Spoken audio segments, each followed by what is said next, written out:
Hey everybody, Dylan Manfrey on hand, the sports editor of the Rider News. My co-editor Shaun Chornobroff and I had a candid one-on-one talk with men's basketball head coach Kevin Baggett on social justice and Black Lives Matter. We're going to be releasing our full interview in 4 15-minute installments. Hope you enjoyed part 1. On July 3rd, you made a statement. I know you're not very active on social media, but um, take me through the process of what you felt you were putting out that statement. Talking about the situations that are going on in the country. Yeah, so I'm always a person that I'm. First of all, was the whole situation just was very sad by the fact that somebody could kneel on someone's neck for that long, on George Floyd's neck. But I'm always a person that I'm not a social media person, but it was something that impacted me and something that's been going on. As I've said a number of different occasions over the past 400 years. Just things like this, the police brutality, the social biases, the inequality. And so that it really struck me because when I'm a coach, not even the fact that I have a platform, but just the fact that enough was enough to see something like that. I mean, I've heard of it, I've read it, I've seen different situations, but to really, really see that and watch the entire video of it and just it was just sad. So I thought about it for a while because, again, as I said, I'm not a social media guy and I don't want to be picked apart by people, and I don't want people to judge me, at times for what my personal beliefs are. So I choose to stay away from social media. But this particular situation wasn't even about me. It's just about being a Black in America today and being a mentor, being a coach, being a father, being a husband, and just taking a stand that this can't happen anymore. And it's continued to happen, but that's what drove me to put out the statement that I put on social media. Had we not seen video of the officer kneeling on George Floyd's neck, do you think there would have been as much outrage in this country as there has been now? I call it the perfect storm because we were in a COVID situation where people were really stricken to their homes. And for this to come out at that time, I believe in a higher being in God, and I believe that God puts things out there for us all to pay attention to. Mm-hmm. I think this was a time that it was all of this with the perfect storm, with the COVID going on, with this video being taken, and it just gave America a chance to see really what's been going on. I mean, these Blacks have been hung for a long time, man, and these things haven't been caught on video. We've been drugged by the back of cars. We've been lynched. And for these now, the fact that we have video, even what we saw back then in Rodney King when he was brutally beaten by the police officers. I mean, this has been over and over and over again. And then we just seen the gentleman that just got shot in the back 7 times. I don't understand it, man. I don't understand now that, people are protesting and rioting and all that's come about from George Floyd, that we can continue to be in the same space and things continue to happen the way that they're happening. Mm-hmm. And in the past few months, you said you're not a social media guy, but you've become very active and open about BLM and social justice. Were you like that, I guess, in the past, like when the country was up in arms or going through something with Trayvon Martin? Were you as active as you were now? No, I wasn't, because those were, at that point, I thought they were isolated incidents. But the more that it continued to happen, the more that it was like, wait a minute, this is going on way, way too much. And any one time is too much. But the fact that it just continued to go on and on and on really prompted me to really get more involved and more active.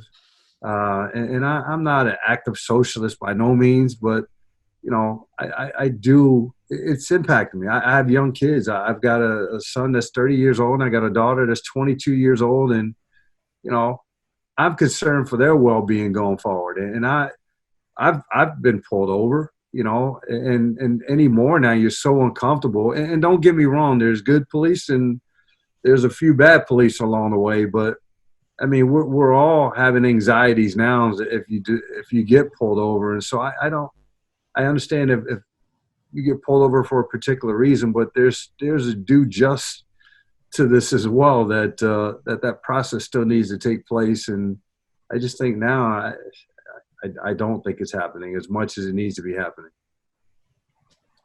Can you detail, I guess, a time where you said you were pulled over? Was there any, I guess, racial bias sent your way in that encounter? If you can comment on any of that. I was pulled over one time, and I knew I wasn't speeding. There wasn't any racial biases toward me, but I was uncomfortable, and I knew the officer was kind of picking at me a little bit, and I just said, "Would you mind if I record this?" And I think the minute that I had said that, I think he took a step back, asked me where I was headed, what I was doing out at 10 o'clock at night, which I'm going home, but I was leaving the office at that particular time. I wouldn't say it was any racial biases, but again, they were tailing me for whatever reason. I don't know. I know I wasn't swerving. I wasn't doing anything. I had not drank anything, and I don't do a lot of drinking and driving in the first place. But that was a time when I was uncomfortable, and I had to ask if I could record it. And I think once I did that, I thought the officer kind of took a step down a little bit and just asked a couple questions and took my license and registration, and then came back and gave it to me and let me go on my way.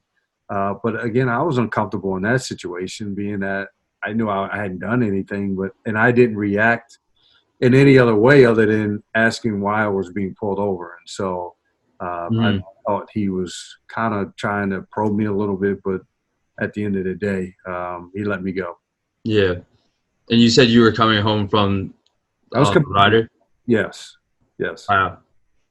How far do you live from Ryder? About 25 minutes. I live in Burlington Township. Okay. Mm-hmm. I'm about like 40, like just straight up Route 1 in Metuchen. Okay. Yep. So I know it's not terrible. No. 25 minutes isn't terrible either. No, I wanted to live. Actually, it's my hometown where I grew up in. Really? When I came back to Ryder, my wife and I decided to move back in our hometown. So nice. Good to be back at home. Yeah, I'm sure. Sure. And sorry, Dylan, were you about to say something? No, go ahead, John. You mentioned your kids and like their well-being going forward. What kind of conversations have you had with them about police behavior, social justice, all of the stuff that you're seeing in the world?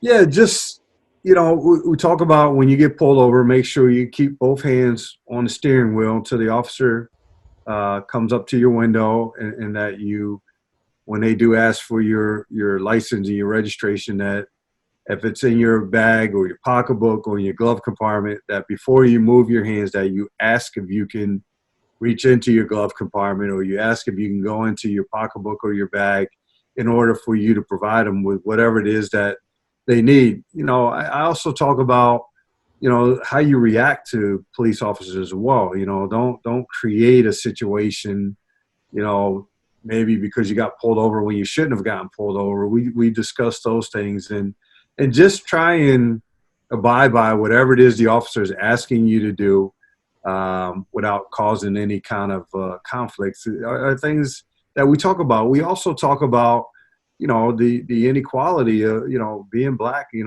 We have to work harder. I mean, I talk to my kids about when they apply for jobs, a last name of Baggett, or my son has my name and my daughter's name is Alexis. There's racial bias in reading, resumes.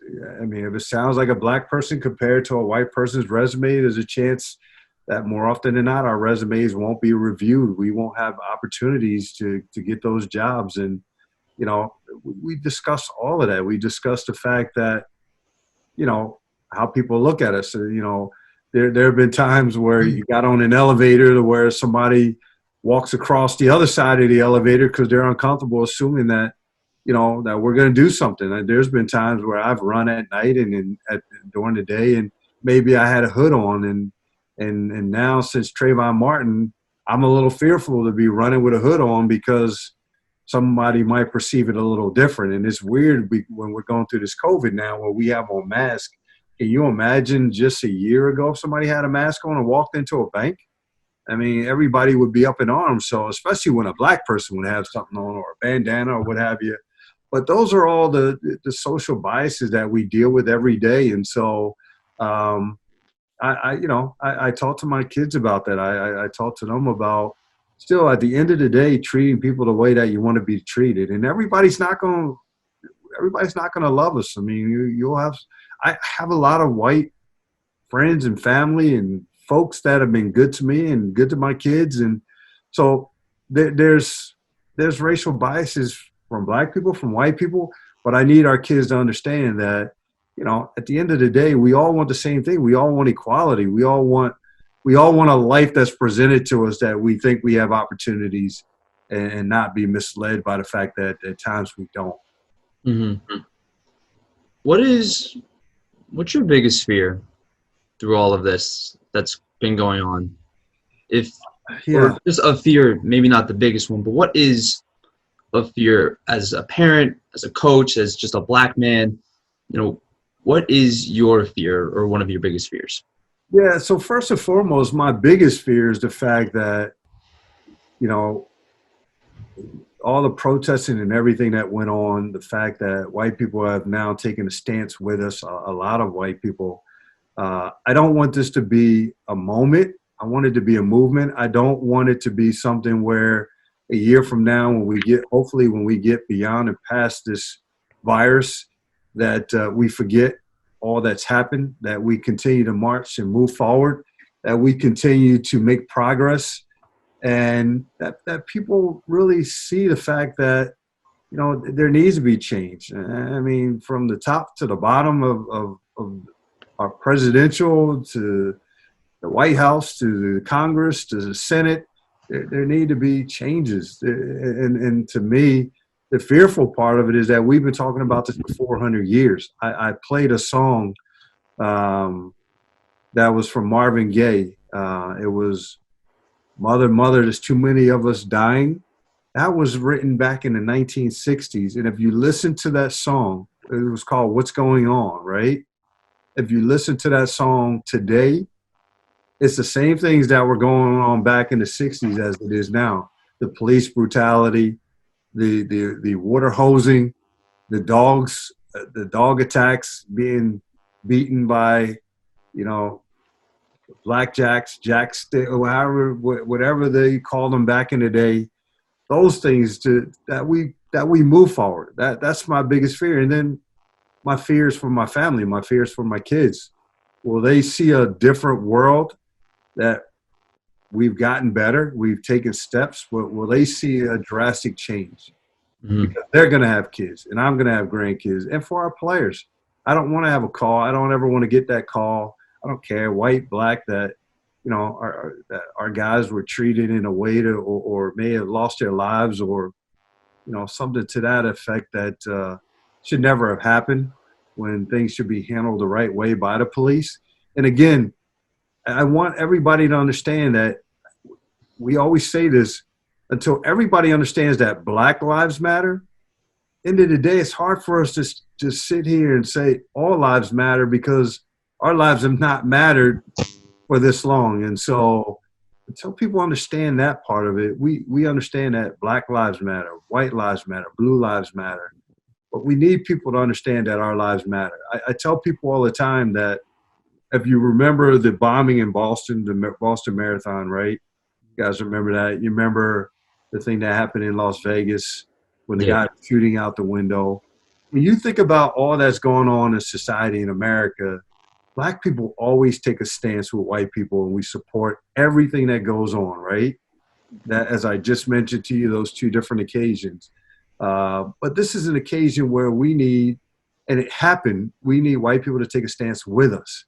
And I thought that happened when you saw all the different countries that were coming together and saying that Black Lives Matter. That impacted me so big, man. It was such a good feeling to see that people are coming to an understanding that, yes, Black Lives Matter, but all lives matter.